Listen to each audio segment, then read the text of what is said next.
후보자가 준비가 되는 대로 시작을 하겠는데요. 먼저 아까 이 앞서 회의 때 일부 제기됐던 질문 중에서 확인이 좀 충분히 해명이 좀 충분치 않았던 질문에 대한 설명과 함께 또 혹시 사실관계가 혹시 부정확했던 부분에 대해서는 또 일부 바로잡는 그러한 부분을 먼저 설명드리고 그 다음에 질의응답으로 넘어가도록 하겠습니다. 예, 아까 그 질문 여러 개가 있었고 제가 쉬는 시간에 확인하겠다고 한 게 있어서 그걸 먼저 질문 전에 답변 드리는 게 맞는 것 같습니다. 아까 어느 기자분이 설명했는데 요 98년 이 시기에 어디 있었냐 이런 문제입니다. 아까도 이미 설명을 했지만 제가 그 시기에 3월에 입국을 했다가 4월에 아까 그분이 지적했던 영국에 제가 비지팅 스칼로 갑니다. 저는 가는데 아이 둘은 그 부산에 부모님에게 맡겼습니다. 그건 뭐 그 출입국 관리 기록이나 또 주민증 보면은 금방 문제가 없고요. 아이를 부모님에게 맡긴 상태에서 나가 있었기 때문에 그건 위장 전입이 아닙니다. 그 분명히 말씀드리겠습니다. 그 다음에 하나 더 또 보면 그 질문 중에 제가 약간 혼동을 했는 건데 보도 관련해서 말씀하셨는데 제가 두 가지 보도를 혼동을 한 것 같습니다. 제가 이제 그 저희 딸내미 학원에 가서 자료를 받았느냐 이런 보도라고 생각을 하고 제가 받은 적이 없다라고 가서 이제 차 태워준 적이 있다 했는데 그 기자님은 다른 질문이었던 것 같습니다. 어떤 입시 상담을 했느냐 이런 질문이었는데 제가 그거를 그 아이 학원에 데려다둬서 자료를 받은 적이 있느냐 그 보도라고 착각을 했던 것 같습니다.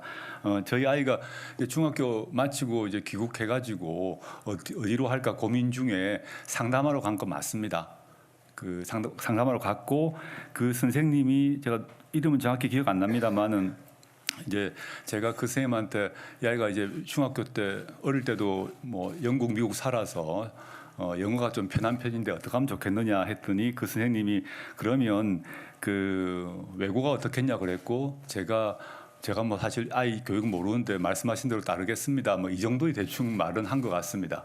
그게 하나 있고 그 뒤로 이제 진학 후에 제가 아까 오후에 말씀드린 건 진학 후에 아이를 몇 번 차를 태워주면서 주말에 같은 경우 가서 뭐 아이 태워준 적은 있다. 이 두 가지 경우가 섞어서 말을 한 것 같아서 제가 그 아까 질문했던 어느 분인지 모르겠습니다만 정정하도록 하겠습니다.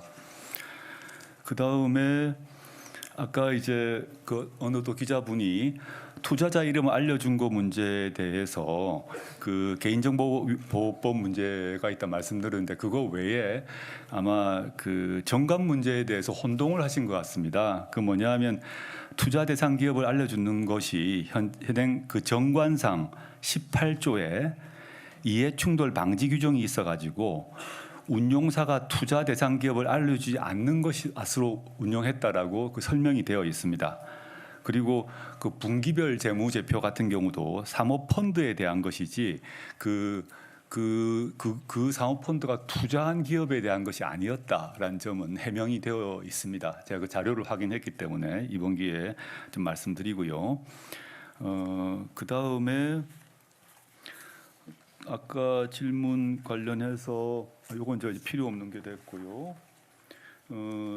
저희 아이가 이제 그 대학에 입학할 때 세계 선도 전형으로 입학을 한 건 사실입니다. 아까 말씀드렸고요. 그때 어떤 과목이었냐 했을 때 AP란 그 대학 선수 과목을 미국 대학 선수 과목 신청을 했고 세 과목 만점 받은 것은 사실입니다. 그거는 뭐 또 그 역시 기록으로 가지고 있습니다. 그걸 통해서 제가 언론 보도를 지난 일요일자에 봤는데 이 당시 고려대학교의 입학 책임자가 그 전형은 어학 특기자 전형이었다는 점을 증언을 하셨습니다. 그분도 만약에 인사청문회가 열렸더라면 아마 오셨을지 않았을까 생각을 하는데요. 그때 당시 그 논문 실적은 별로 거의 의미가 없었고 어학 중심으로 뽑았다는 얘기를 하셨고 저희 아이는 AP 세 과목 만점을 제출한 바 있습니다.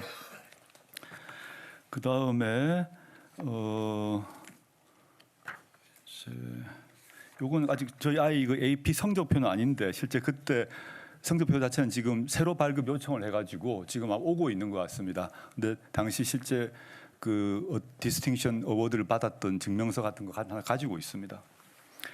그리고 그다음에 키스트 같은 경우에 있어서 제가 잘 몰라서 좀 쉬는 시간에 확인을 해보았는데 키스트에서 확인서를 받은 바 있고 당시에 주로 대학생 인턴들 이때는 고등학생 때가 아닙니다. 저희 딸아이가 고등학생 때가 아니라 대학생 때 키스트에 인턴을 했고 그 키스트에서 뭐 근무보다 인턴을 하면서 실험에 참가했나 봅니다. 근데 그 증명서를 받은 바 있고요.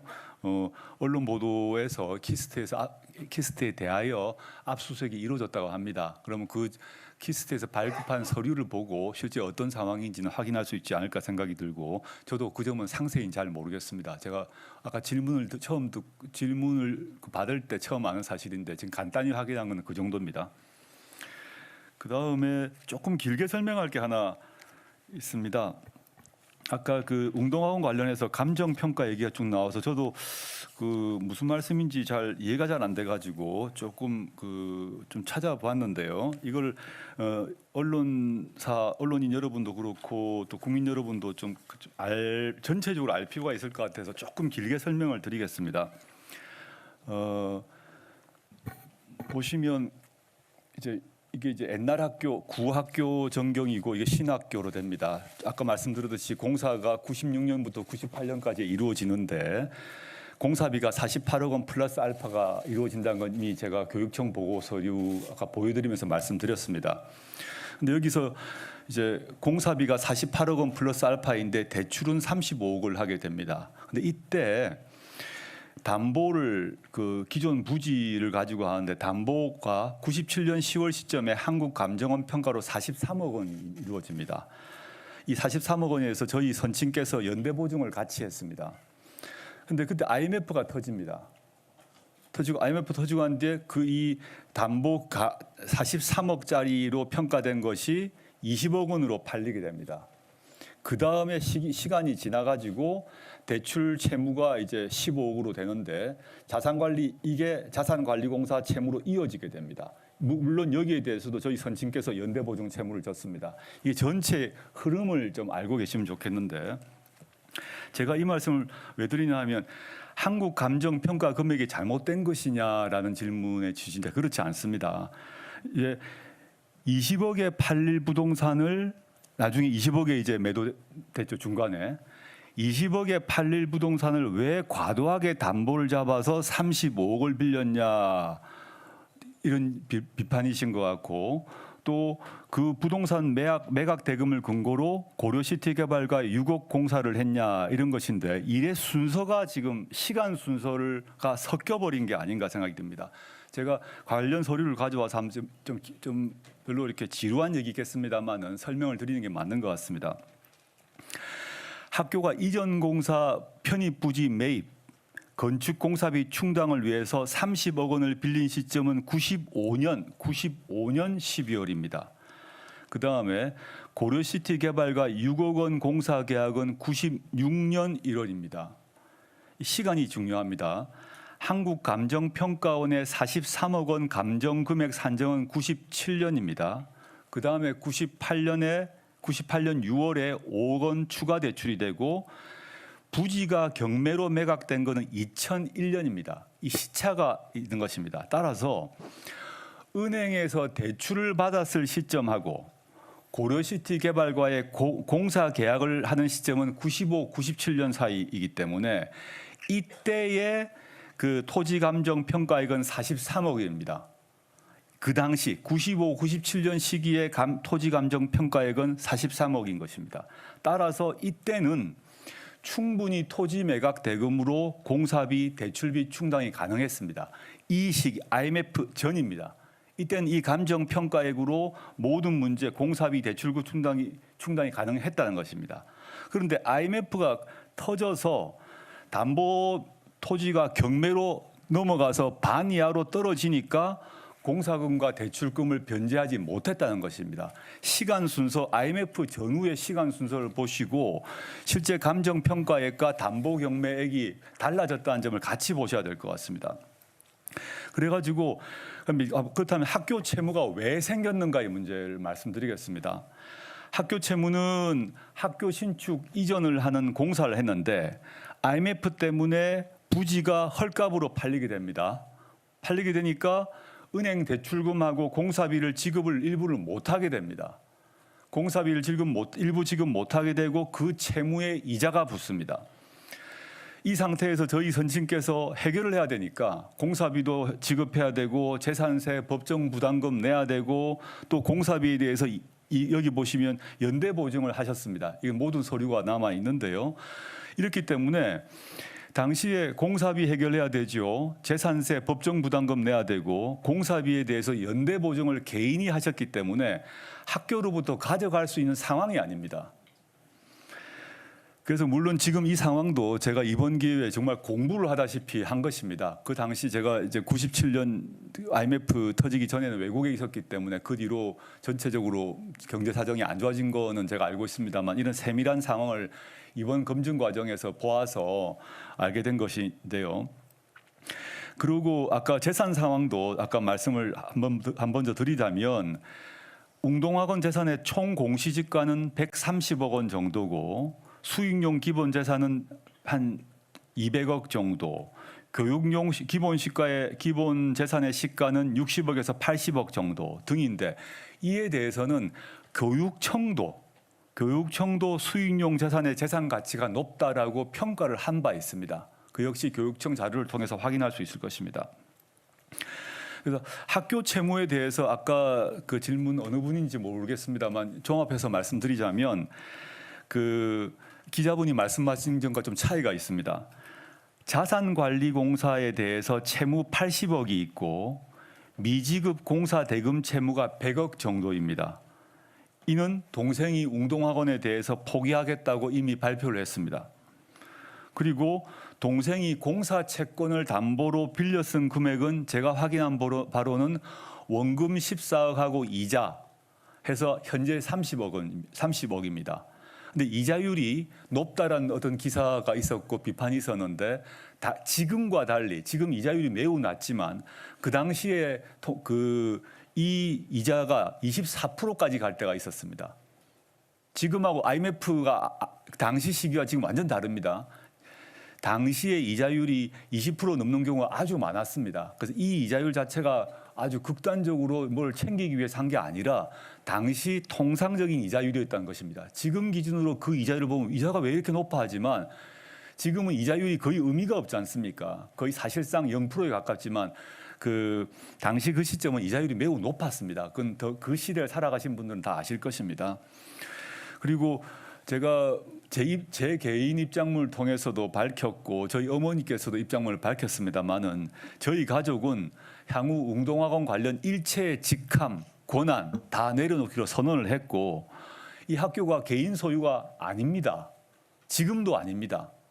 법인 것입니다. 그렇기 때문에 저희 선친이 이걸 가지고 뭐 돈을 빼내 쓴다거나 뭐 이사장 무슨 차량을 제공받는다거나 수당을 받는다거나 한 적이 없었습니다. 지금도 개인 것이 아닙니다. 그런데 저희가 이사로서 관련을 하고 있는 것입니다. 근데 그 직함을 다 내려놓을 것이고 관선 이사를 선임한다거나 또는 뭐 어떤 방식을 통해서든 교육청이든 뭐 어디서든 그 절차에 따라 할 수 있도록 제일 1차적으로는 이사회에서 결정을 봐야 되고요. 그다음에 관계기관과 협의를 해가지고 조치를 하겠다는 얘기 다시 한번 말씀드립니다. 이 점은 제가 후보자 상태인데 장관으로 임명이 되든 안 되든 지키겠습니다. 그걸 안 지키고 이 순간을 모면하기 위해서 한마디 던지겠습니까? 모든 국민 앞에 문서로 약속했고 이렇게 방송에서도 언론인 대상으로 말씀을 드리는데 이걸 제가 어기겠습니까? 그거는 믿어주십시오. 시간은 좀 걸릴 것입니다. 이사회도 열고 관계기관하고도 협의를 해야 됩니다.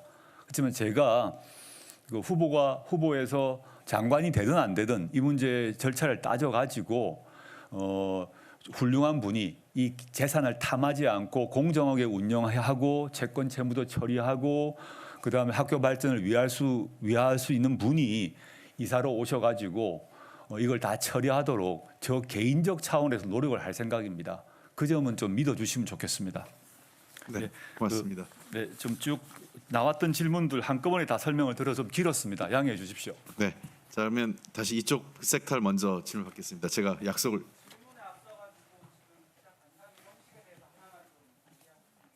네, 네. 후보자께서 20분 넘게 동안을 쭉 얘기를 하셨는데요.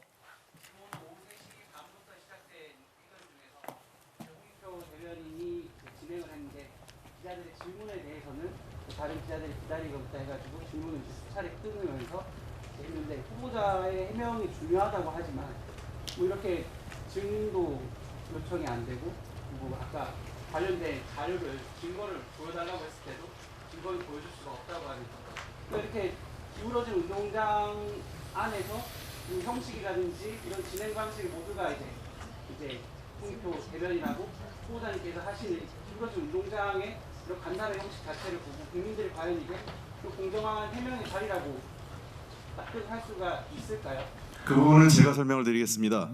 분명히 아까 제가 말씀드렸지만 이 자리는 청문회가 아니고 우리가 국민께 설명드리기 위해서 그 조국 후보자의 기자간담회라고 말씀드렸습니다. 기자간담회는 기자분들의 질문에 대해서 후보자가 답변을 하는 겁니다. 증인 채택 불가능하고 자료 제출 우리가 강제할 수 없습니다. 기관으로부터 자료를 제출해달라고 할 수 없다고 제가 분명히 여러 차례 설명을 했습니다. 그리고 이 오늘의 자리가 청문회를 대신해서 청문회보다 분명히 미흡하다고 여러 차례 말씀을 드렸고요. 그 부분에 대해서는 현실적인 한계를 안고 제가 설명을 드리고 또 기자분들께서 질문하실 내용에 대해서 납득할 수 있게 후보자가 설명하는 게 맞는 것 아닌가 생각됩니다. 이것을 기자분들하고 후보자 간에 마치 대립적 관계로 기울어진 관계냐, 기울어진 운동장 이렇게 설명하는 것은 제가 보기엔 적절치 않다 이렇게 생각합니다. 네.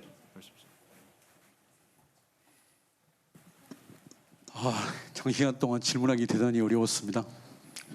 곤혹스러운 질문이 장시간 동안 진행되고 있는데요. 브레이크 뉴스의 김충렬 기자입니다. 질문 드리겠습니다.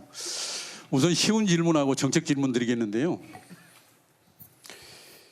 한간에는 법무부 장관보다는 내년 4월 총선에 출마한 것이 좀 낫지 않았는가 이런 의견도 있습니다. 혹시 후회하시는 않으신지 이 부분하고 지난 시간에 한 2번 그 답변이 나왔는데 후보자님 의사와는 상관없이 문재인 정부에서 차기 대권 주자로 그런 기회가 아직은 시기상조이지만 그런 기회가 주어진다면은 도전하실 의사는 있는지 그 궁금하고요. 역사는 그 비관주의자보다는 낙관주의자에 의해서 발전해 왔다고 생각합니다. 지금까지 답변 중에서 저 개인적으로는 가장 인상적인 답변은 사법개혁을 위해서 불가능을 가능하게 하기 위해서 이 자리에 왔다라는 그 부분이 저는 그렇게 느껴졌습니다. 만약 법무부 장관에 임명되신다면 국가폭력에 의해 자행된 부분에 소급 입법을 금지하는 원칙을 폐지할 생각은 없는지요? 일례로 박정희 정권에서 강탈한 대표적인 케이스인 정수장학회와 같이 명확히 대법원에서 불법 위법한 부분을 인정한 부분입니다. 또한 안민석 의원이 입법 발의한 최순실 등 국정농단 세력들이 불법 은닉재산 환수에 대해서 국가가 불법적으로 강탈한 이 부분을 소급 입법의 뒤에 숨어서 있다는 것은 동의하기 어렵습니다. 물론 개인 대 개인의 관계에 있어서는 소급 입법이 원칙이 정해져야 되지만 국가가 불법적으로 국민에 대해서 재산을 강탈하고 이러한 부분까지 소급 입법이 뒤에 숨어 있다는 것은 잘못됐다고 생각되는데 혹시 후보자의 견해는 어떠신지 듣고 싶습니다. 참 어려운 질문을 하셨는데요. 저는 민정수석 되기 전에도 후에도 저는 제 스스로를 제가 잘 압니다. 제가 이 선출직 공무원, 정치인이라고 통상 부르는 그쪽에 대해서는 의사나 능력이 없는 사람 같습니다. 제가 평생 이제 법을 공부했고 학자 지식인으로 살다 보니까 정치인이 갖춰야 될 그런 덕성, 능력, 자질을 갖추어 본 적이 없습니다. 그 좀 아닐 것 같고 두 번째 말씀하신 대권 역시 마찬가지겠죠. 저는 게다가 지금같이 이렇게 만신창이가 되어 있는데 무슨 대권이겠습니까? 그저 어림없다고 생각을 하고 있습니다. 저는 법무부 장관이 된다 하더라도 훨씬 더 낮은 자세로 바닥에서부터 새로 출발해서 제가 해야 될 소임을 다하는 것이 저의 역할이지 그 넘어서 어떤 뭐 정치, 대권 이런 것을 얘기할 시기가 전혀 아니다라는 말씀드리겠습니다. 세 번째 문제는 제가 사실은 개인적으로는 뭐 논문도 썼던 그런 주제입니다. 국가폭력에 의한 인권 침해의 경우에 있어서 소급입법을 어떻게 허용할 것인가의 문제가 논문도 썼는데요. 너무 중요한 주제입니다. 근데 소급입법을 함부로 허용하게 되면 법적 안정성이 흔들리기 때문에 저는 개인적으로 매우 헌정 질서를 위협하는 정도의 중대한 불법의 경우 그 경우 소급입법을 허용한다는 그런 개인적 소신을 가지고 있습니다. 그 정도만 말씀드리겠습니다. 네, 이쪽 편 두 분 더 하겠습니다. 여기 처음 오셨으니까 여기 제가 안 했고요. 그다음에 그 뒤에 분 해드리겠습니다. 통일근육 이광유 기자입니다. 오늘 대한의사협회에서 그 따님의 그 의학 논문 제1저자로 등재된 것에 대해서 그 따님이 제1저자에 해당하는 기여를 했을 가능성이 전혀 없다. 그렇게 하면서 그 책임 저자에게 논문 자진 철회를 권고했습니다. 그래서 이것을 잘못하면 최악의 경우에는 따님의 그 대학 입학의 어떤 정당성까지도 이렇게 좀 위협할 수 있는 상황이고, 그리고 아까 말씀하시기를 해당 그 고려대학교에서 어학을 위주로 뽑았다고 그렇게 말씀하셨는데 그 당시 세계 인도 전형을 보니까는 어학이 40%고 생활기록부가 60%입니다. 그 생활기록부는 모든 자료를 다 종합해서 평가한다고 그렇게 명시가 돼 있거든요. 그래서 이것이 따님 그 분명히 자기소개서에 그 저자를 이름 올렸다고 그렇게 돼 있어가지고 제1저로 등재된 것이 어떻게든 대학 입학에 많은 영향을 미쳤을 가능성이 높고, 그러면 이 논문이 철회되고 이 제1저자로 기여한 바가 가능성이 없다고 최고 전문가 집단에서 단정을 이렇게 확인을 했는데, 그러면 이거 따님의 대학 입시의 정당성 문제까지도 이렇게 좀 위협받을 수 있는 좀 이렇게 중대한 오늘 그 기자회견이 나왔다고 생각하거든요. 여기에 대한 입장을 좀 부탁드립니다. 네, 제가 오후에도 설명을 드렸습니다. 근데 이제 그 의협에서 결정을 하고 그 논문을 어떻게 처리할 것인가의 문제는 그 학회 또는 그 대학의 결정 사안입니다. 근데 보시면 제가 오후에도 설명을 드렸습니다만 저희 그 딸아이가 대학 입시에 그 논문을 썼다란 말은 있지만 논문명을 적은 적이 없습니다. 그리고 논문 자체를 제출한 적이 없습니다. 지금 말씀하신 생활기록부를 한 번 더 보시면 저도 이제 확인을 했는데 그 인턴십을 해서 이름이 논문에 오르게 되었다라고 적혀 있지만 어떤 논문을 썼다, 논문 이름이 적혀 있지 않습니다. 그리고 논문 자체도 제출한 적이 없습니다. 따라서 전 대한의회 그 결정이 무엇인지는 지금 확인을 못 하겠습니다. 저 이 자리에 있다 보니까 어떤 결정이 난지 모르겠으나 제1저자로 등재될 만한 기여를 했을 가능성이 전혀 없다고 단정을 해버렸습니다. 기자회견에서. 제 말도 알겠는데요. 네. 철회라고도 권고를 했습니다. 대한의사협회에서. 네, 그건 그 해당 교수님이 철회를 하시거나 조치를 하실 것 같고요. 그 문제하고 그 문제 논문이 철회될 것이라고 하면 대학 입시의 문제는 그 논문이 대학 입시에 영향을 미쳐야 되지 않겠습니까? 논문 철회는 그 논문이 철회되면 그 교수님의 논문이 그 논문 목록에서 빠지는 것입니다. 근데 이 논문이 대학 입시에 영향을 미쳐야 되거든요. 근데 지금 말씀하셨던 그런 그 자료들을 보게 되면 이미 공개도 되었습니다만은 그 자기소개서 또는 생활기록부 등에 그 논문에 자신의 이름이 기재되었다는 표현이 있지 그 논문명이 적혀 있지 않고요. 또 그 고려대 측에 그 논문을 제출하지 않았다는 것입니다. 두 개가 다른 문제 아니겠습니까? 예. 아닌 게 논문명 적혀지 않더라도 그 논문에 이름 올렸다는 거, 자기가 무슨 논문에 이름 올렸다는 거는 자기 소개 적시했고, 근데 그 논문이 철회되고 제1저자로 등재하는 기여할 밖에 없다고, 기여할 가능성이 없다고 명시해보기 때문에 이것이 어떻게 대학 입시에 영향을 안 미쳤다고 별개. 그건 저는 고려대학교에서 판단할 것이라고 봅니다. 고려대학교에서 그 실제 소개서를 보게 되면 논문 이름이 적혀 있지 않다는 것입니다. 지금은 우리가 모두 그 논문명을 언론인들이 알고 있지 모르겠지만 그 시점에 논문명이 적혀 있지 않고 논문에 이름을 올렸다고 돼 있는데 그것 때문에 뽑았다고 말하는 것은 다른 문제 아니겠습니까? 물론 이에 대해서는 제가 너무 많은 말씀을 드린 것 같은데 고려대학교 측에서 당연히 조사를 할 것이라고 봅니다. 조사를 해서 지금 철회된 논문은 학회의 결정입니다. 그다음에 그것이 입시에 영향을 줬는가는 고대가 그 대학교가 판단할 것입니다. 근데 핵심이 그게 내가 무슨 논문을 발표했다라고 써 있다면 영향을 주겠죠.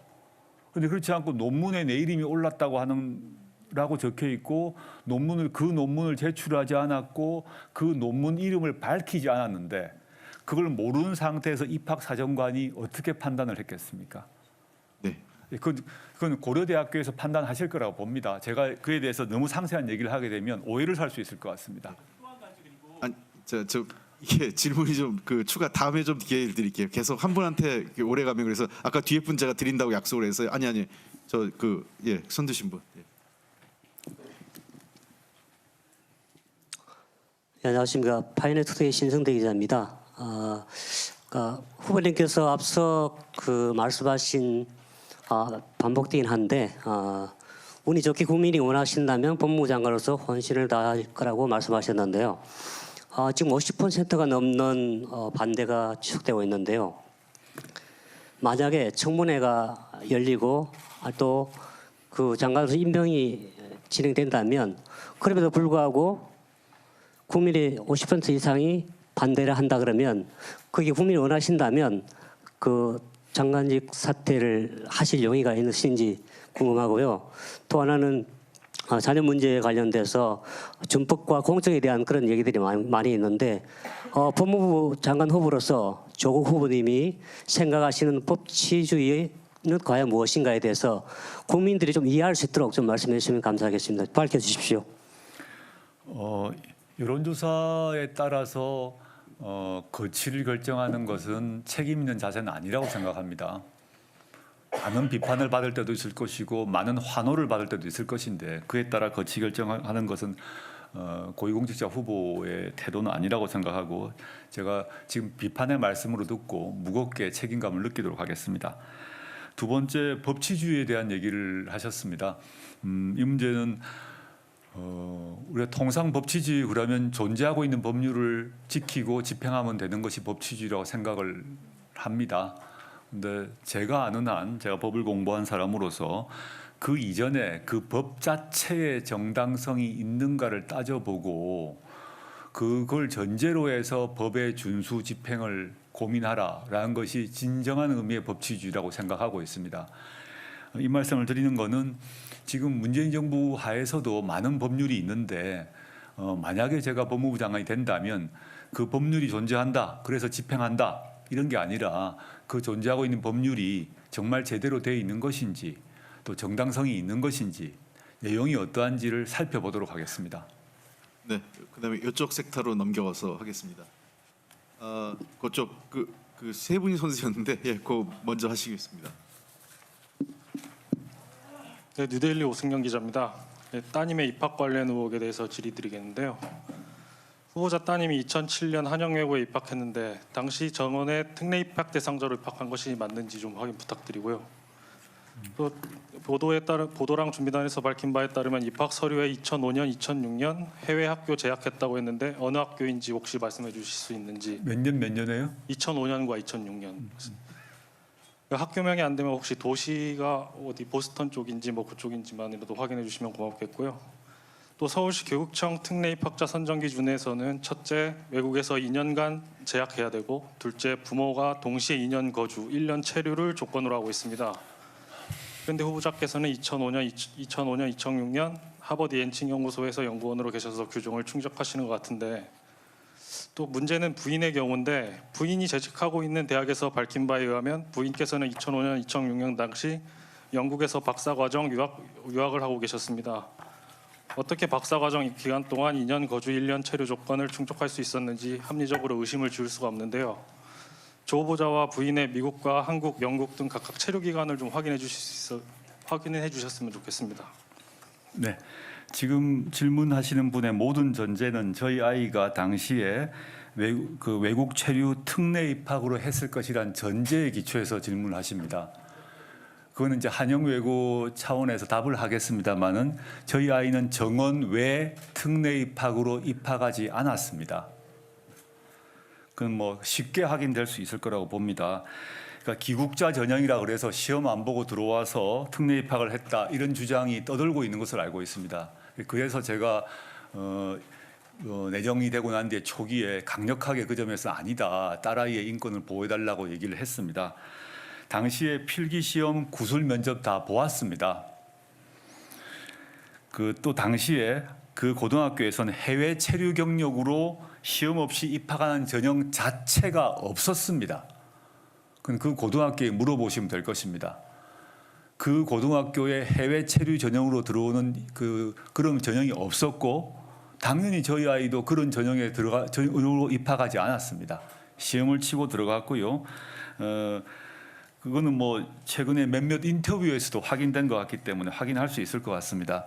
그래서 지금 그 논의의 질문의 모든 전제가 저희 아이가 특례 입학을 했을 것이다. 정원에 특례 입학을 하고 부모가 외국에 있은 덕으로 들어갔다는데 그 자체가 아니기 때문에 그 뒤에 답변 안 해도 될 것 같습니다. 예, 두 분 그쪽 색대 두 분밖에 없어서 두 분 다 드리겠습니다. 네, 안녕하세요. 한강타임즈 이설아 기자입니다. 한번 계속해서 질문드려서 죄송한데 이제 논문 문제에 관련해 가지고서는 사실 이게 적절한 이제 저희가 오고 가는 이제 질문이 아니어가지고 한 번 더 질문드려서 정말 죄송하게 생각을 하고요. 이제 논문 같은 경우에 따님께서 이제 영어를 잘하셔서 제1 저자를 받으셨다 이렇게 얘기를 해주셨는데 그 공동 저자 중에서는 이제 해당 전공으로 해외에서 수학한 영어를 오히려 더 잘할 수밖에 저희가 없다고 판단되는 연구원이 있는 걸로 이제 지금 나왔고 해당 연구원께서는 이제 또 언론과 인터뷰를 통해서 따님을 이제 실험 기간 중 본 적이 없다고 얘기를 해주셨습니다. 그러고 이제 그때 당시에 이제 그때 당시에 관행이 그랬다고 이제 후보자님께서 얘기를 해주셨는데 2009년 당시 국제의학학술지 편집인위원회 지침에 따르면은 이제 제1저자 같은 경우에도 자료 수집과 분석, 해석 및 학술적 개념 성립에 큰 공헌을 한 사람을 제1저자로 한다고 명백하게 규정을 하고 있는데 이에 대해서 따님에 대해서 어떻게 생각을 하시는지 그거에 대해서 다시 한번 여쭙고 싶고요. 그 다음에 이제 로스쿨 개혁을 하겠다고 아까 전에 말씀을 해주셨는데 이제 제가 생각하기에는 이제 지금 인권법과 같은 기초법 분야가 이제 변시에서 이게 치지 않기 때문에 굉장히 약해지는 걸로 알고 있습니다. 이런 점들에 대해서도 혹시 인지하고 계시는지 이거를 확대하기 위해 어떤 노력을 하실 건지도 궁금하고 그다음에 기회 평등 문제에 대해서도 관심이 많으신 것 같은데 이런 문제를 확대하기 위해서 한국방통대에서 이제 로스쿨을 설치하는 문제가 장기간 이제 국회에 계류되고 있습니다. 이런 점에 대해서도 이게 어떤 의견을 가지고 계신지 여쭙고 싶습니다. 감사합니다. 예, 이제 당국대 논문에서는 아주 질문이 많이 나왔습니다. 제가 오후에도 말씀드렸습니다만은 현재의 기준으로 저는 그게 부적절하다고 생각합니다. 근데 당시 시점에 왜 그랬는가에 대해서 영어 때문에 영어를 잘해서 됐다는 게 제 의견이 아니라 책임 저자였던 그 교수님께서 이제 인터뷰를 통해서 말씀하신 것입니다. 실험을 열심히 했다. 그 다음에 영어 논문을 작성하는데 큰 기여를 했다라고 말씀을 하셨습니다. 제가 그랬다고 제가 그 평가를 해서 일지자를 주는 게 맞다는 얘기를 하는 게 아닙니다. 그리고 다른 연구원 얘기가 나왔습니다만 저희 아이가 실험 참여를 한 건 분명한 사실이고요.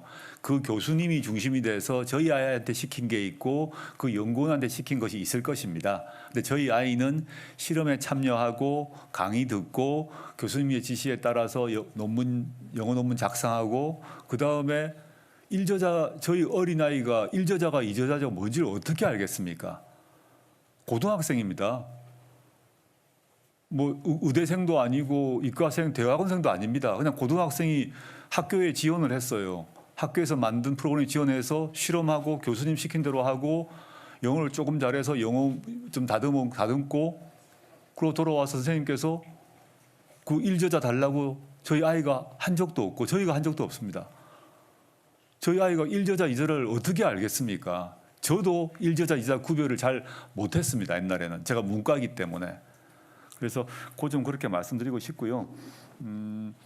두 번째 로스쿨 개혁 문제 같은 경우에서 여러 말씀을 하셨는데 제가 지금 아까 짧게 말씀드려서 부족한 것 같습니다. 그런데 첫째 이 로스쿨 개혁 문제는 현재 법무부 산하에 이 로스쿨 내부 교과 과정 등에 대한 위원회가 설치되어 있어서 논의가 진행 중입니다. 거기서 최종적으로 아마 권고를 낼 것이라고 봅니다.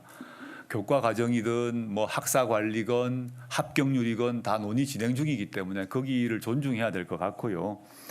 마지막에 말씀하셨던 방송대 로스쿨 같은 경우는 한번 실험해 볼 만한 그게 있다라고 생각하고 있습니다. 외국에도 로스쿨 체제를 갖추고 있는 나라에서도 방송대 로스쿨을 만든 곳이 있기 때문에 그러합니다. 물론 그 경우에 있어서는 현재 방송대 자체의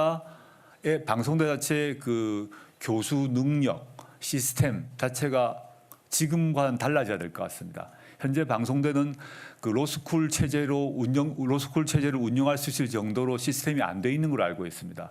방송대 로스쿨을 하려면 방송대 시스템 자체가 바뀌어지면 아마 가능할 수 있지 않을까 생각을 하고 있습니다. 조금 시간이 걸리지 않을까 저는 생각해 보는데 그 모두 법무부 로스쿨 관련 위원회에서 판단할 것이라고 봅니다. 마이크를 대고 해주시죠. 시스템이 바뀌어야 된다는 게 정확히 어떤 것을 의미하시는지 궁금합니다. 그럼 방송대학 측에서 방송대학은 이제 법무부가 아니라 교육부 소속 아니겠습니까? 굳이 소속을 따지면 방송대 측에서 그걸 한다고 결정을 하면 교수 채용, 교과과정, 그 다음에 각종 프로그램 현재는 방송대는 로스쿨과 관계없는 학부 과정을 운영하도록 교수나 체제가 다 갖춰져 있지 않습니까? 그걸 완전히 바꿔야 됩니다. 즉 로스쿨 강의를 할 수 있는 사람을 다시 다 뽑아야 됩니다. 그리고 교과과정, 방송대 교재를 아실 건데 로스쿨 교재 다 새로 만들어야 됩니다. 그거는 뭐 하루아침에 될 수 있는 문제는 아니겠죠. 그래서 그 논의를 해서 교육부와 법무부가 같이 논의해야 될 사안으로 본다는 그런 취지입니다. 네, 그렇습니다. 그 옆분 이미차 아까 두 분만 들으셔가지고. 네, CBS 박정환입니다. 사모펀드 관련해서 좀 더 자세하게 여쭤보겠습니다. 일단 처남이 그 코링크 PE에 주식 투자한 시점은 2017년 3월입니다. 이게 GP 그러니까 운용사로 들어간 것이고요. 그리고 펀드 투자를 한 거, 그러니까 투자사 LP로 들어간 거는 2017년 7월입니다. 근데 후보자 그 부인과 그 일가께서는 2017년 7월에 이제 펀드로 들어가셨고 그렇다면 처남이 먼저 GP로 들어갔는데 이거를 블라인드 투자라서 몰랐다. 이 부분은 조금 해명이 좀 안 맞는 것 같고요. 그리고 GP 같은 경우에는 아까 말씀드렸다시피 주식을 200배를 뻥튀기를 해서 들어가서 금감원에 0.99% 지분율을 보고를 했습니다. 근데 LP 같은 경우에는 실제로 5억 원을 투자해서 이거는 자본 비율이 60%입니다. 그러니까 실제로 60%인데 이거를 0.99%로 사실상 이제 눈속임을 했다는 건데 이게 GP와 LP 이게 꼼수 겹치기 투자라는 의심이 계속 들고요. 이 부분에 관련해서 자본시장법 위배가 확실한 거 아닌지 일단. 제가 그 문제에 대해서는 법 위반 문제를 판정할 능력이 없습니다. 이 문제는 이제 금감원에서 조사를 할 것이라고 보고요. 또 검찰에서 조사를 할 것이라고 봅니다. 제가 오후에서 여러 번 말씀드렸지만 이 저희 처남의 0.99% 지분이 어떤 이유에서 어떤 배경에서 만들었는지 저도 사실 알지 못합니다. 물어본 적도 없습니다. 그거는 제가 지금 이랬다 저랬다 뭐 단정을 할 수 없고 지금 이미 수사가 진행되었기 때문에 그리고 이미 출국한 사람들이 돌아오게 되면 그걸 통해서 실제 어떤 일이 벌어졌는가를 밝혀져야 된다고 보고 있습니다. 저도 그걸 강하게 바라고 있습니다. 실제로 지금 추가 질의하시는 겁니까? 네, 추가 질의입니다. 그 사모펀드 관련해서 지금 실소유주라고 의심받는 오촌 조카 그리고 이제 부인, 그 아들, 딸, 처남 두 아들 모두 연관이 되어 있습니다. 이게 특히 이제 블라인드 투자가 될 수 없다는 그런 어떤 일가가 모두 연관되어 있기 때문에 블라인드 투자가 될 수 없다는 그런 의혹이 있고요. 실제로 이렇게 이제 검찰 수사를 통해서 계속 밝혀진다고 후보자께서 말씀을 하셨는데 수사를 통해서 만약 위법 사항이 나온다면 여기에 대해서 책임을 지실 의향이 있으십니까? 저도 여러 번 말씀드렸습니다마는 애초부터 가족이 모두가 된다, 모두 구성한다고 알지 못했다는 것입니다. 저는 물론이고요. 그 상태에서 그게 블라인드였느냐 아니냐의 문제는 제가 여러 번 아까 소개를 했던 그 회사의 운영 보고서 또는 뭐 금감원의 보고 검사 기록이 있다면 확인할 수 있겠죠. 그건 제가 지금 확보를 못해서 모르겠습니다.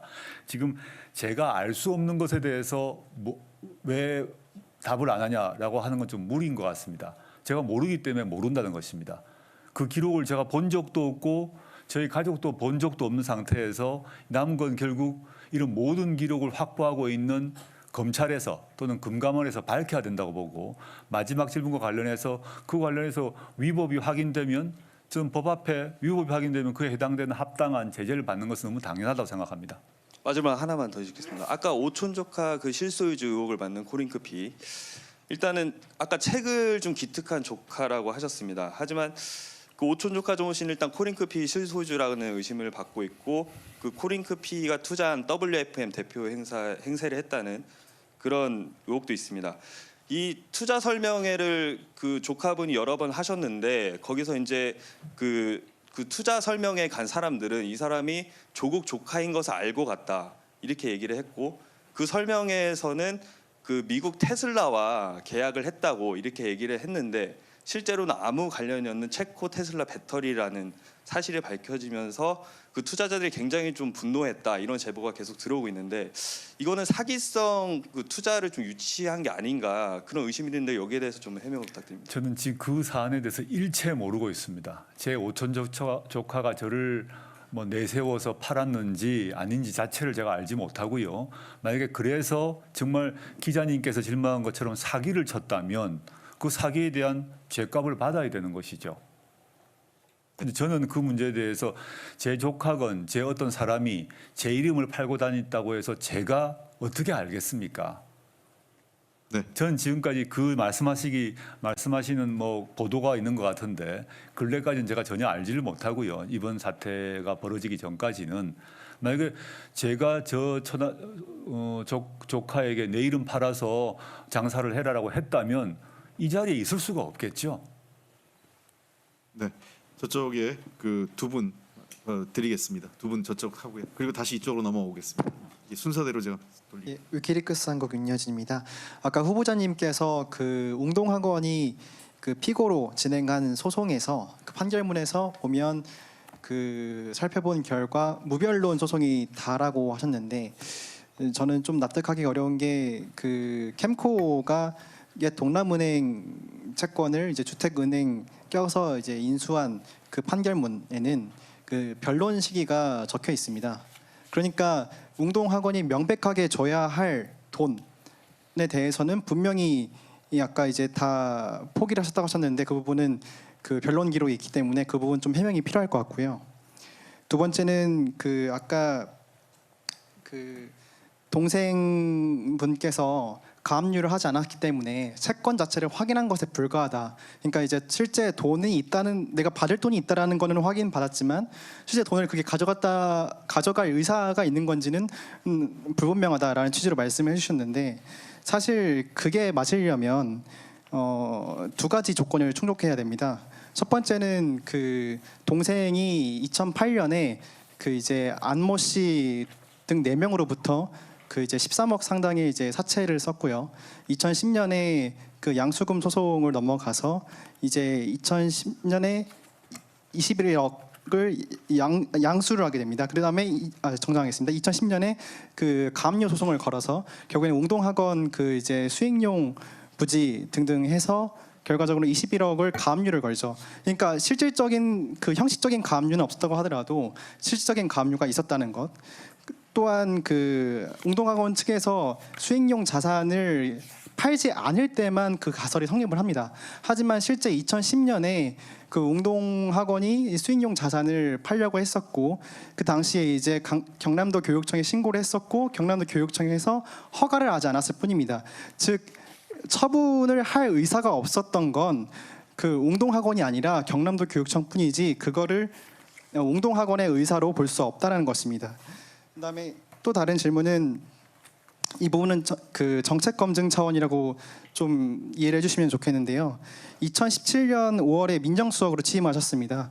그 다음에 2017년 8월에 그때 검찰 인사가 있었습니다. 그때 이제 당시에 검찰총장과 법무부 장관이 모두 공석이었습니다.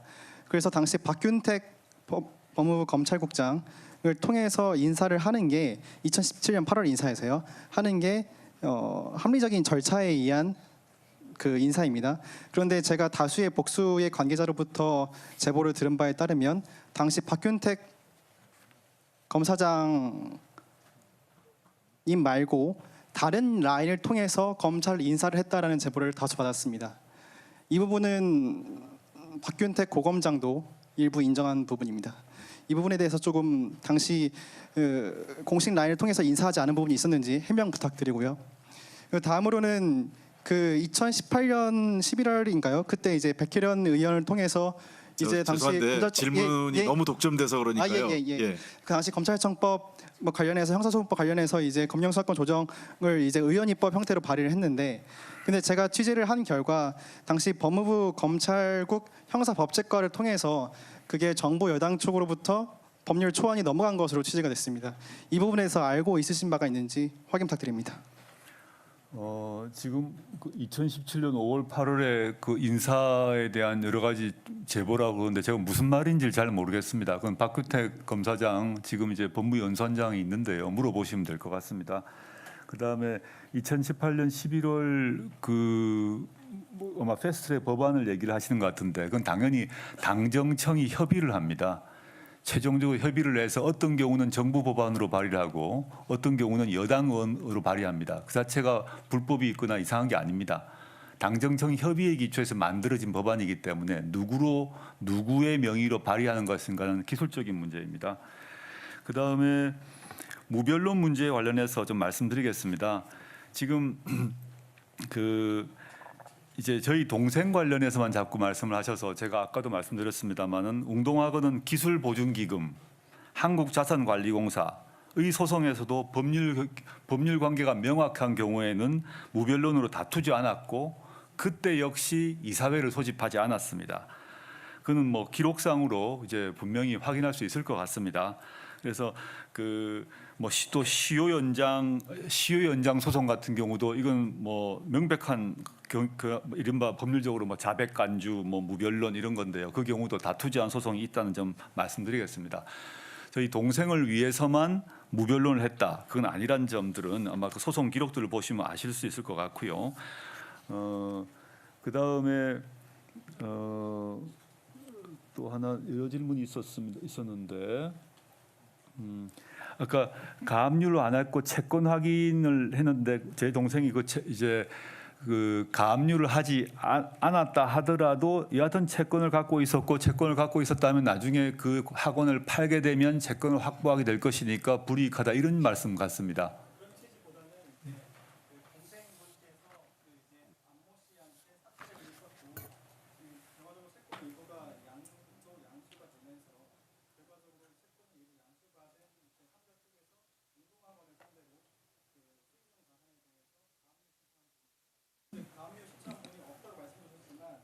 알겠습니다. 무슨 말씀이죠? 예. 그 제 동생이 가압류 신청한 적이 없다는 점 말씀드렸고, 그다음에 그 지금 문제가 되는 가압류 관련해서는 뭐 상세한 설명은 나중에 드릴 수 있겠습니다만은 제 동생이 그 시점에 사기를 당해서 그 가해자가 처벌도 됩니다. 그런 과정 속에서 이루어졌던 일들이 하나 있고요. 그다음에 지금 물론 기자님이 지적했던 안모 씨가 가압류를 한 것 같은데 그와 별도로 제가 말씀드린 것은 아까 말씀드렸던 것은 제 동생이 자기 채권을 가지고 있지만 가압류하지 않았다는 것이고, 그다음에 최근에 제 동생이 입장 표명을 통해서 그 자신의 채권을 행사하지 않을 것이고 일체 채권을, 그리고 아까도 제가 뭐 저희 전재수 씨 얘기까지 나왔습니다만 그 경우도 제가 집안의 가장으로서 나서서 이 문제를 정리를 하겠다는 말씀드렸습니다. 이게 채권을 이렇게 가지고 있는데 제가 그 앞에서도 한번 설명을 드렸던 것 같습니다만은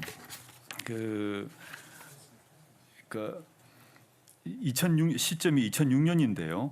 2006년에 제 동생이 소송을 제기했는데 변제받은 적이 없습니다. 가압류 강제 집행하지 않았습니다. 물론 아까 말씀하셨던 어떤 돈을 빌리면서 그 채권을 양도한 것은 사실인데요.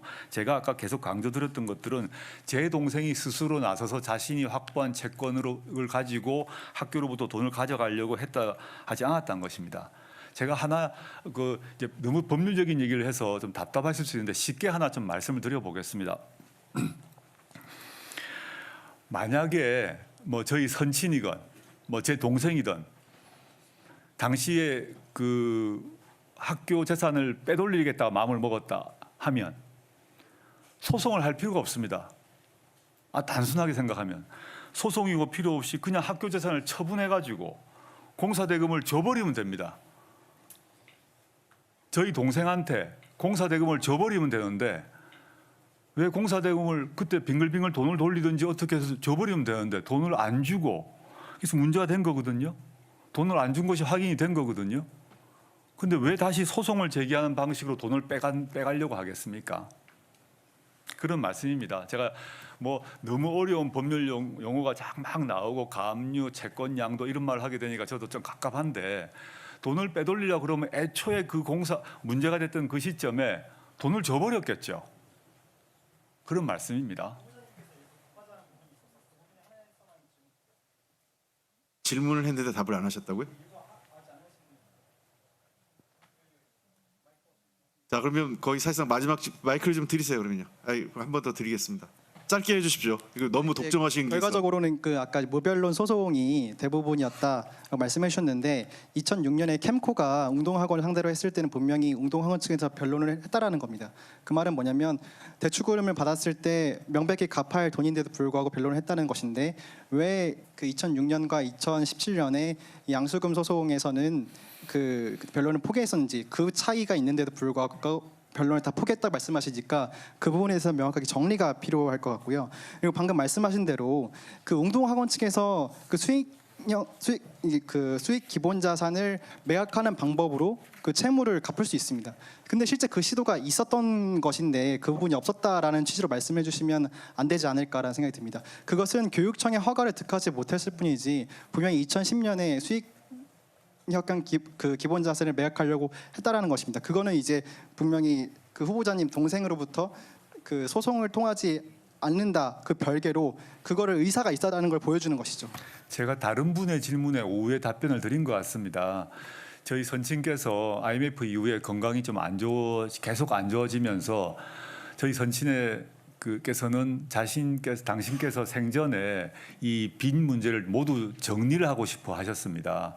그래서 교육청에 그 신청하고 했던 것은 저희 선친이 제 동생에게 제 동생의 채권을 주려고 한 게 아니라 전체적으로 웅동학원의 재산 문제를 정리를 해서 기술신용 자산공사건, 기술신보건 등등을 다 정리하려고 하는 차원에서 신청을 했던 것입니다. 그걸 한번 보시면 저도 뭐 그 당시는 상세히 이제 몰랐는데 이번 기회에 다 보게 되다 보니까 그 정도는 알게 되었습니다. 그래서 이거를 저희 그 신청 그 기록 제 동생에게 돈을 주려고 했다. 물론 포함될 수 있겠죠. 그런데 기술신보, 자산공사 등에 대해서는 돈을 먼저 줘야 됩니다. 그 점을 제가 말씀드리는 것입니다. 아까 그건 제가 답변을 드렸습니다. 예. 예, 조선비즈의 박현익 기자입니다. 그 따님 주민등록상 생년월일에 대해서 질문드리겠는데요. 그러니까 원래 따님께서 91년 2월생이었다가 2014년이 돼서 91년 9월로 바꾸신 건데 이제 이게 원래 생일이 언제냐 이걸 제가 여쭤보는 게 아니라 그럼 당초에 91년 2월로 신고하신 건지 이게 궁금하거든요. 왜냐하면은 보통은 이제 옛날에 아이가 태어나면 일찍 죽을 수 있으니까 혹은 우리 아이가 뭐 좀 뒤처질 수 있으니까 늦게 신고했다가 나중에 본래로 좀 정정하면 앞당겨지는 거잖아요. 근데 이 경우에는 2월로 신고했다가 9월로 늦춰진 거라서 좀 특이해서 왜 그런지 궁금한 거고. 네. 그리고 이제 또 하나 궁금한 건 이제 그때가 91년도는 이제 호적법이 개정돼 가지고 이제 출생 신고를 할 때 출생 증명서를 내야 되거든요. 그래서 그 당시에 그러면 그 제3자가 출생 증명서를 작성했을 텐데 그 출생 증명서는 이제 어떻게 만들어졌는지 그리고 그게 잘못 기재됐던 건지 이게 궁금하고요. 또 하나 더 궁금한 건 이제 그러면 이제 후보자님은 이제 법을 잘 아시니까 이거 바꾸는 건 이제 가족관계 등록 정정이라는 비송 사건으로 이제 처리를 하면 되잖아요. 근데 이 간단한 사건을 왜 이제 계속 두고 있다가 따님께서 이제 24살, 25살 됐을 때서야 이제 원래 생일로 바로 잡게 된 건지 2014년에 왜 그게 좀 궁금합니다. 예, 답변 드리겠습니다. 이 저희 아이의 생년월일 정정 문제와 관련해서 모 언론에서 이 생년월일을 아이를 젊게 만들어서 의전원에 지원할 때 유리하게 만들려고 했다라는 보도를 제가 보았습니다. 제가 기함을 했는데요. 일단 저희 아이 다니는 부산 의전원에는 2월 24일자로 지원되어 있습니다. 생년월일 변경 전 생년월일로 지원했고 그것에 따라서 그 입학 사정이 이루어졌습니다. 그건 확인해 보시면 쉽게 알 것입니다. 그 비송 사건에 따라서 생년월일이 정정된 거는 대학원 입학, 의전원 입학 이후입니다. 그건 뭐 그것도 역시 금방 기록으로 확인될 수 있을 것입니다. 그 점에 있어서 보도가 과거에 2주 전인가 3주 전 있었기 때문에 저희가 인청 준비단에서 해명 자료를 밝힌 바 있습니다. 그걸 전제로 말씀드리겠습니다. 저희 아이는 9월생 맞습니다. 서울의 모병원에 태어났고 출생 증명서 있습니다. 그럼 그때 왜 2월에 신고했냐? 저희 선친께서 고향에 신고하셨는데 2월로 신고를 하셨습니다. 그때 어떻게 어떻게 그렇게 신고했는지는 저도 잘 모르겠습니다. 근데 그걸 나중에 알게 되고 나중에 이제 확인을 해보니까 저희 선친 말씀은 애 학교 빨리 보내야겠다 생각했답니다. 그게 불법인지 여부에 대해서 한번 확인해 봐야겠습니다만은 왜 더 뒤로 안 하고 당겼나 하니까 애 빨리 학교 보내는 게 좋지 무슨 유치원 보낼 필요가 있어. 그래서 2월 24일로 하면 3월 1일 갈 수 있잖아. 이렇게 저한테 말씀하셨습니다. 아주 간단한 이유였습니다. 네. 그리고 머리가 크고 아이가 커서 머리 크고 난 뒤에 자기 생년월일 그대로 하겠다 그래서 출생증명서를 병원에서 끊어서 아주 비송 사건이니까 간단하게 제출하고 증거가 명백해서 생년월일을 바꿔주었습니다. 네. 그러면은 그 추가로 하나만 더 여쭤보고 싶은 게 그러면은 이제 그 따님께서 영국에 가셨을 때 이제 96년도에 이제 그 모 학교에 들어간 걸로 알고 있는데 그때가 이제 만 5살 이상만 들어갈 수 있는 학교였다고 들었거든요. 그럼 그때 이제 그 따님께서 이제 실제로 생일인 9월생이었다가 만 4살이 되기 때문에 그 학교를 못 들어갔다 이렇게 들었는데 그럼 그것과 또 연관이 있는 건지 궁금하고 그 다른 하나는 이제 그럼 후보자님께서 아까 말씀하신 것처럼 이제 확인을 해보면 된다고 하시니까 그 당시 어떤 병원에서 출생을 하셨는지 그 병원을 혹시 여쭤볼 수 있을까요? 그리고 또 그 선친께서 그 이제 좀 출생 신고를 하셨을 때 그 출생 증명서를 그러면 잘못된 허위 출생 증명서를 내신 거라고 이해를 하면 되는 건지 그 세 가지. 그건 아니라고 생각합니다. 저희 선친께서 허위 증명서를 낸 게 아니라 신고를 한 것 같고요. 그 다음에 저희 딸아이가 어느 병원에 태어났는지에 대해서 말씀드리지 못할 것 같습니다. 왜냐하면 그 병원이 또 괴롭힘을 당할 것 같습니다. 필요하게 되면 출생 증명서 공개할 수도 있습니다. 네. 근데 저희 아이의 출생 병원을 제가 이 자리에 공개한다는 게 어떤 의미가 있는지 모르겠습니다. 아까 제가 모두에 말씀드렸습니다만은 저에 대한 얘기를 하시되 저 딸아이의 신상 문제만큼은 좀 자제해 주시면 좋겠습니다. 제가 정말 부탁드립니다. 이것이 저희 아이의 생년월일이 바뀐 문제가 저희 돌아가신 아버님이 하신 건데 그것을 맨 처음에는 의전원 입학에 엄청난 부정이 있는 것처럼 보도가 있다가 그 문제가 정리되고 난 뒤에 그걸 저희가 공개를 했거든요. 생년월일 문제를. 근데 다시 지금 왜 그 병원이 문제가 되는지 잘 모르겠습니다. 어떤 공익적 가치가 있는지 저는 의문이고요. 그러면 그 증명서 자체가 존재하고 있기 때문에 존재한다는 것입니다. 만약에 국회에서 국회에 제출하면 제출했을 것이고요. 영국 문제 같은 경우는 저희 선친께서 미래를 예언을 해서 자신의 손녀가 96년에 영국에 있는 모 초등학교에 입학할 것을 예상하고 생년월일을 당겼다고 보기는 너무 무리가 아니겠습니까? 그 영국에 있는 초등학교 안 가더라도 저희 아이가 영국에서 유치원 먼저 다녔습니다. 유치원 다니다가 영국 초등학교 다녔습니다. 그래서 유치원을 조금 더 다니는 것이 또 초등학교를 더 늦게 가는 것이 얼마나 저희에게 큰 불이익이고 또 얼마나 큰 이익이었겠습니까? 그런 걸 예상하시면서 저희 선친이 91년 시점에 생년월일을 당겼다고 도무지 저는 생각이 잘 안 됩니다.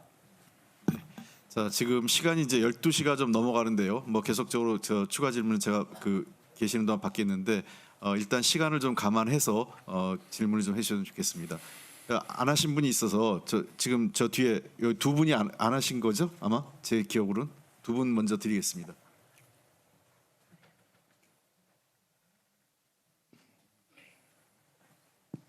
예, 데일리한 정도원 기자입니다. 예, 사실 제가 재학 중이었을 때 이 후보자께서는 그때 학생 부처장이셨는데 그 장학 업무를 담당하셨던 후보자께서 그 따님 장학금 문제로 이렇게 좀 후배 또 제자들의 신뢰와 존경을 잃고 있는 부분이 굉장히 좀 씁쓸한 느낌입니다. 예, 그래도 뭐 일가보다는 후보자 본인에 대한 좀 질문을 두 가지 드리려고 합니다. 첫 번째로는 지금 후보자께서 나오고 이제 로스쿨 교수를 하신 서울대학교 학내 커뮤니티에 들어가 보면은 이 부끄러운 동문 투표가 지금 진행이 되고 있어요. 예. 후보자께서도 예전에 이거를 인용하신 적이 있으시기 때문에 모르시진 않으실 텐데 지금 결과가 어떻게 되거나 제가 방금 들어갔더니 후보자께서 여전히 좀 압도적인 선두를 달리고 계십니다. 그 유시민 노무현 재단 이사장은 나는 일체감이 없기 때문에 전혀 부끄럽지 않다 이렇게 말씀하셨는데 좀 후보자께서는 이거 어떻게 받아들이고 계신지 좀 여쭙고 싶고요. 두 번째로는 그 후보자께서 2007학년도 1학기 형법총론을 강의하실 때 오상방위와 관련해서 좀 믿기 어려운 소문이 돌고 있습니다. 예. 그 오상방위는 법전에 없는 개념인데 후보자께서 그걸 수업 중에 법전에서 찾아봤다 이런 얘기가 돌고 있어서 모르는 분들이 이 소문을 그대로 받아들이면 좀 후보자의 이 법무장관 적격성에 대해서 의심을 가질 수도 있다 이런 정황인데 후보자께서도 이 점에 대해서 좀 속 시원하게 해명하시고 싶을 기회를 그동안 공개적으로 가지고 싶으셨을 것 같습니다. 그래서 그 점에 대해서도 여쭤보겠습니다. 예, 두 가지 이거는 뭐 서울대 내의 얘기인 것 같습니다. 첫 번째 부끄러운 동문 1위 문제 잘 알고 있습니다. 그 학생들의 저에 대한 비판 문제 충분히 제가 인정하고요. 제가 오해가 있었건 뭐가 있었던 간에 제가 시간을 두고 해명할 생각입니다. 저에 대해서 지금 오늘 같은 이런 해명 자리가 저의 해명이 학생들에게 전달되지 않았을 것이라고 생각이 드는데 그거와 별도로 아까 촛불 시위를 포함해서 그 스누라이프를 얘기하는 것 같습니다. 그런 비판 감수하면서 제가 성찰하도록 하겠습니다. 두 번째 문제 같은 경우 저도 많이 들었던 얘기입니다. 저희 지도 학생들 같은 경우나 수업 들은 학생들은 약간 어이없어 하기도 합니다만은 이것도 역시 아주 재미없는 법률 얘기를 하나 하겠습니다. 오상방위란 것은 형법총론에서 위법성 조각서의 전제 사실에 대한 착오의 일환의 이론입니다. 일단 제가 위법성 조각서의 전제 사실에 대한 착오와 관련해서 판례 평석을 쓴 것이 있습니다. 제가 그걸 모르고 있다면 평석을 쓸 수가 없습니다. 찾아보시면 그 오상방위가 포함되어 있는 위법성 조각서의 전제 사실에 대한 착오에 제가 쓴 판례 평석을 보시면 저희 입장이 나와 있습니다. 근데 왜 그런 얘기가 있었을까 생각을 해보니 제 수업 때 이렇게 얘기를 합니다. 이건 좀 너무 법률적인 얘기라서 재미가 없습니다만은 오상방위라는 법조문이 제목을 갖고 있는 조문이 없습니다. 근데 오상방위란 문제를 푸는 데 있어서 해결하는 데 있어서 몇 가지 학설이 있는데 13조 적용설과 16조 적용설과 뭐 등등등이 있습니다. 이게 이런 자리에서 해야 될 얘기인지 모르겠습니다만 저는 수업을 할 때 이렇게 합니다. 현재 지금 로스쿨 학생들은 제 수업을 들은 학생은 잘 알 겁니다만은 오상방위 케이스를 내고 이 문제를 몇 조로 풀어야 되지라고 묻습니다. 그럼 학생들이 뭐 약간 왔다 갔다 하겠죠. 제가 조문에 있다. 현행 법조문상 몇 조문인지를 확인해봐라. 그러면 그럼 조문이 없죠. 오상방위란 이름이 달려있는 조문이 없습니다. 정당방위, 긴급피난 이런 경우는 있습니다. 오상방위는 없습니다.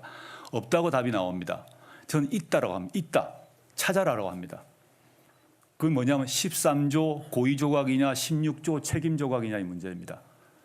또 더 나간 판례는 이제 정당화 사유로 한 게 있는데 그런 건 너무 어렵고요. 그러니까 조문으로 얘기하면 결국은 그 오상방이라는 조문 현행 조문으로 해결돼야 된다. 그 조문이 13조냐 16조냐 고의 조각이냐 책임 조각이냐 이 문제를 물으면서 오상방이 해결될 조문이 우리 형법 조문에 있다라고 제가 강조하고 찾으라고 얘기합니다. 그런 과정에서 약간의 오해가 있었던 게 아닌가 생각이 들고요. 제 강의 스타일에 대해서 한번 생각을 해봐 주시고 제가 바로 그 오상방위 관련 판례 평석을 썼다, 발표했다. 그건 쉽게 아마 구하실 수 있을 거니까 보시면 그 문제에 대한 오해는 뭐 풀리지 않을까 생각이 듭니다. 오래간만에 법학 강의를 들은 것 같아서. 예. 안녕하십니까. 한국방송통신사 박상태 기자입니다. 이 시간까지 어떻게 보면 국민의 알 권리를 위해서 청문회 대신 진행하고 있는 이 기자간담회에서 제가 느끼는 바로는 많은 사람들이 후보자님도 마찬가지겠지만 개인 신상에 관해서 얘기하는 것이 적절하면서도 굉장한 피로감을 주고 있습니다. 그래서 그 문제는 좀 뒤로 하고 싶고요.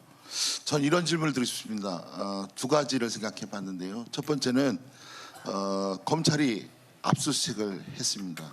그래서 그 문제에 대해서 많은 뭐 여당에 계신 모 대표께서도 얘기하시고 청와대에서도 입장을 발표하고 또 한간에 떠도는 소문은 검찰이 이 마지막 저항을 하고 있는 거 아니냐. 그런데 이제 직접 지금 후보자로서 법무장관 후보자로서 또 청문회 뭐 과정에서 이렇게 됐습니다만 그럼에도 불구하고 법무부 장관으로서 직접적 연계가 있는 검찰의 이런 압수수색이나 이런 어떤 액션에 대해서 어떤 입장차를 가지고 온도차를 느끼고 계신지 이게 궁금하고요. 두 번째는 많은 사람들이 양당 간에 두 가지 질문을 하는 것을 저는 들었습니다. 첫째는 이런 여러 가지 개인 시상 때문에 아예 뭐 얘기할 것도 없다. 법무부 장관 되기 전에 어려운 거 아니야. 이런 말들이 돌 수도 있지만 또 다른 한편에서는 이런 질문이 있었습니다. 그러면 왜 저렇게 조 후보자는 저분은 법무부 장관을 저렇게 목숨을 걸고 검찰개혁이라는 뜻을 펼치면서 해보겠다고 저렇게 끝까지 버티고 있느냐. 저분이 얘기하는 검찰개혁은 뭐냐 하는 얘기들을 하는 거를 사실에 들었습니다. 제가 그래서 질문드립니다. 후보자님이 제일 중요하게 생각하는 검찰개혁의 기치. 만약에 법무부 장관이 되면 이런 부분에서 나는 검찰개혁을 해보겠다 하시고 중점적으로 생각하시는 그런 정치적인 부분이 있는지 밝혀주시면 감사하겠습니다. 첫 번째 문제 인사청문회 진행 중에 검찰의 압수수색이 있는 문제에 대한 의견인 것 같습니다. 제가 오해도 말씀드렸습니다만은 법무부 장관 후보자로서 그 검찰 수사에 대해서 언급을 한다는 것, 부정적 의견이건 긍정적 의견이건 언급을 한다는 자체가 문제가 될 것 같습니다. 게다가 지금 압수수색은 통상적인 압수수색이 아니라 제 가족에 관련된 압수수색이기 때문에 제가 부정적, 긍정적 의견을 말하는 게 적절하지 않다고 봅니다. 저는 윤석열 총장께서 그 법과 증거와 판례에 따라서 수사를 하시고 또 그에 대해서 수사 마무리를 하실 거라고 생각하고 있습니다. 일체 언급하지 않고 제가 오해도 말씀드렸습니다만 만약 제가 법무부 장관이 된다면 그 관련 수사에 대해서는 일체 보고를 하지 말 것을 지시할 것이고 실제 또 보고를 하지 않으실 거라고 생각합니다. 어떤 경우도 묻지 않을 것이고 듣지 않을 것입니다. 오직 검찰의 판단에 따라서 이루어질 것이고 그 점에서 그 결과에 대해서는 누구나 승복해야 된다고 봅니다. 두 번째, 이와 별도로 검찰개혁은 다른 문제입니다. 수사는 수사이고 개혁은 개혁입니다. 제가 민정수석으로 그 17년에 부임했을 때 첫 일성이 민정수석은 검찰 수사에 개입하지 않는다는 말을 공개적으로 한 바 있습니다. 마찬가지로 법무부 장관은 물론 일반적 지휘권은 갖고 있지만 구체적 수사 지휘권은 없기 때문에 또 지금 같은 상황을 전제로 할 경우 더 말할 것도 없습니다. 저 과적 관련 수사에 개입하지 않을 것입니다. 그렇지만 검찰 개혁은 다른 문제입니다. 검찰 개혁은 검찰이 선택할 수 있는 문제가 아닙니다. 국민이 선택하고 국회가 선택할 사안입니다. 검찰개혁의 내용으로 문재인 대통령의 국정과제로 공수처, 검찰개혁, 법무부 탈검찰화 등등을 쭉 말씀하셨고 저는 민정수석으로 그 업무를 보좌해왔습니다. 근데 이걸 하나하나 말씀드리는 건 너무 긴 얘기고 전 이렇게 말씀드리겠습니다. 제가 오후에 말씀드렸습니다만 제가 87년 민주화가 이루어졌습니다. 우리는 지금 1987년 헌법하에 살고 있는데 정치적 민주주의의 여러 요소 중에 하나가 특정 어떤 단체가, 특정 개인이나 단체가 너무 과도한 권력을 갖고 있는 것, 그리고 그 과도한 권력에 대해서 통제 장치가 없는 것을 가장 위험하다고 봅니다. 그것이 해결돼야 정치적 민주주의가 됩니다. 지금 대통령에 대해서도 어느 누구도 두려움을 갖지 않고 비판합니다. 문재인 대통령이 빨갱이다, 문재인 대통령이 공산주의자라고 해도 처벌받지 않습니다. 대통령도 그만큼의 통제와 비난을 받습니다. 그런데 과거에 군부의 하나회가 그랬습니다. 과거에 국가안전기획부가 그랬습니다. 과거에 중앙정보부가 그랬습니다. 그런 권력들은 다 해소되거나 분산되었습니다. 또 많은 통제가 이루어졌습니다. 그런데 민주화가 된 이후에도 우리나라 검찰은 제가 오후에 말씀드렸습니다마는 OECD 국가 어떠한 국가의 검찰보다 막강한 권한을 갖고 있는 것이 사실입니다. 근데 통제 장치도 약합니다. 경찰이 검찰을 통제하지도 못하고 국회가 통제하지도 못하는 형국입니다. 그래서 저 개인의 의견 이전에 많은 사람들이, 많은 정치인과 학자와 시민단체에서 검찰개혁을 얘기한 것이고, 그 검찰개혁이 지난 국정농단 사태에도 나왔던 것이죠. 저는 검찰개혁의 여러 가지 방안, 공수처, 수사권 조정, 법무부 탈검찰화 등 여러 가지가 있는데, 그것은 정치적으로 민주화된 사회에서 특정 권력이 너무 많은 권한을 갖고 그 많은 권한에 대해서 통제 장치가 없다면 위험해진다라는 점을 우리 국민 모두가 갖고 있다고 봅니다. 그런 점에서 이제 검찰 개혁을 바라보고 있고, 즉 수사에 개입하지는 않습니다. 할 생각도 없고요. 저희 사건, 저희 지금 문제되고 있는 저희 가족 관련 수사가 없다 하더라도 제가 민정수석 시기에 그걸 공개적으로 발표한 바 있지 않습니까? 하지만 검찰 개혁은 수사와 다른 문제고, 그 개혁 관련 법안의 문제, 법률 문제, 규칙 문제는 검찰이 결정할 사안이 아니라는 것이죠. 국민이 결정하고 국회가 결정하고 검찰이 소속해 있는 법무부가 결정할 사안이라는 것입니다. 두 개를 구별해 주시면 좋겠습니다. 네, 저 앞에 분들 질문 드리는데 계속 사실 조금 중복된 질문들이 많기 때문에 가급적 이제 중복된 질문을 좀 피해 주시고 이제 어느 정도 시간이 너무 늦기 때문에 마무리가 될 수 있었으면 좋겠다 이런 생각 드는데 일단 제 기회는 드리겠습니다. 저 약속한 순서대로요. KBS 정재훈인데요.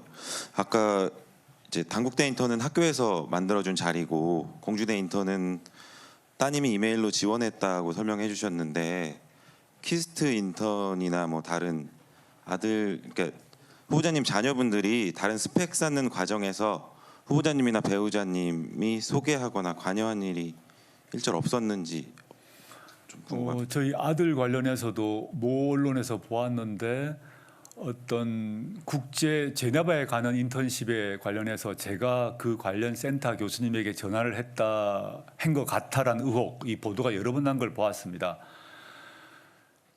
저는 그 교수님 아주 존경하는 교수님입니다. 아주 국제 인권 분야에 아주 훌륭하신 분인데, 그분께서 매체는 잊어먹었습니다. 인터뷰를 하셨더라고요. 그런 건으로 조 교수가 전화할 사람이 아니다. 제가 전화를 안 했습니다. 그 사안에 대해서 제가 전화해서 부탁을 해서 선발돼야 될 정도의 중요한 자리가 아니었습니다. 물론 당국대, 공주대 다 설명을 드렸고요. 다른 뭐 여러 인턴십 관련해서 여러가 있어서 제가 하나하나 확인을 해봐야겠습니다. 근데 제가 다시 한번 말씀드리자면, 지금 시점과 달리 그 시점에는 이명박 정부 시절인데요. 정부가 고등학생들에게 인턴십을 하라고 했습니다. 언론에서도 고등학생들에게 인턴십 하라고 방안을 쭉 제시를 했습니다. 제가 찾아봤더니 그 학부형 참여 인턴십을 하라고 권장한 언론 기사도 여러 개를 보았습니다. 당연히 그 해당 학교도 학부형 참여 인턴십이건 그냥 인턴십이건 다 하라고 했습니다. 그래서 저희 아이들이 그 인턴십을 했습니다. 그 더도 덜도 아니란 점 다시 한번 말씀드리겠습니다. 물론 그 인턴십을 하는 그 특목고니까요, 거기에 속하지 못한 또 많은 다수의 학생들에 대한 학생들의 마음에 대해서 생각하면 제가 송구합니다. 당시의 제도를, 당시의 정부와 학교와 언론이 권장했던 제도를 이용했다 하더라도 그런 제도 혜택을 보지 못한 사람들이 많았을 것이고 제가 그 점에 있어서 무심했다는 점 잘 알고 있습니다. 그 점에 대해서 제가 송구합니다. 근데 그렇지만 저희 아이들은 그 제도를 어린 나이에 10대 아이들로서 학교와 정부와 언론이 하라는 것을 한 것입니다. 근데 그 제도를 바꾸지 못한 개혁을 얘기했는데 교육제도 문제에 대해서는 사실 제가 별 생각이 없었습니다. 다른 문제, 국가 권력 개혁 문제에 대해서는 막 혼자 고민하고 사람들과 만나고 주장도 하고 했는데 교육 문제에 대해서 그리 고민을 못한 게 사실입니다. 그 점에서 제가 안이했습니다. 불철저했습니다. 그 점에 있어서는 제가 비난받아 마땅하다고 생각합니다. 근데 당시 그 10대 어린 애들이 정부와 학교와 언론이 하라고 한 그 제도를 한 것을 가지고 그 아이들을 비난하게 되면 그거는 그 아이들에게는 과도한 것 같습니다. 그 점을 제가 말씀드리는 것입니다.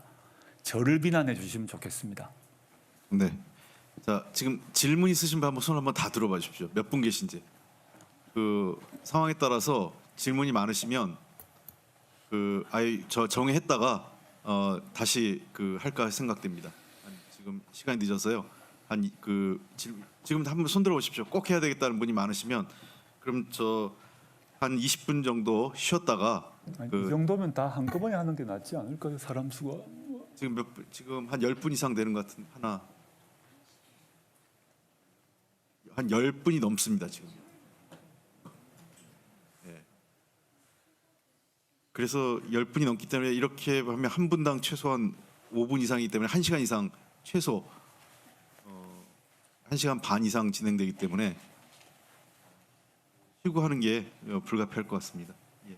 그럼 지금부터 정회에서 1시에 시작하도록 하겠습니다. 예.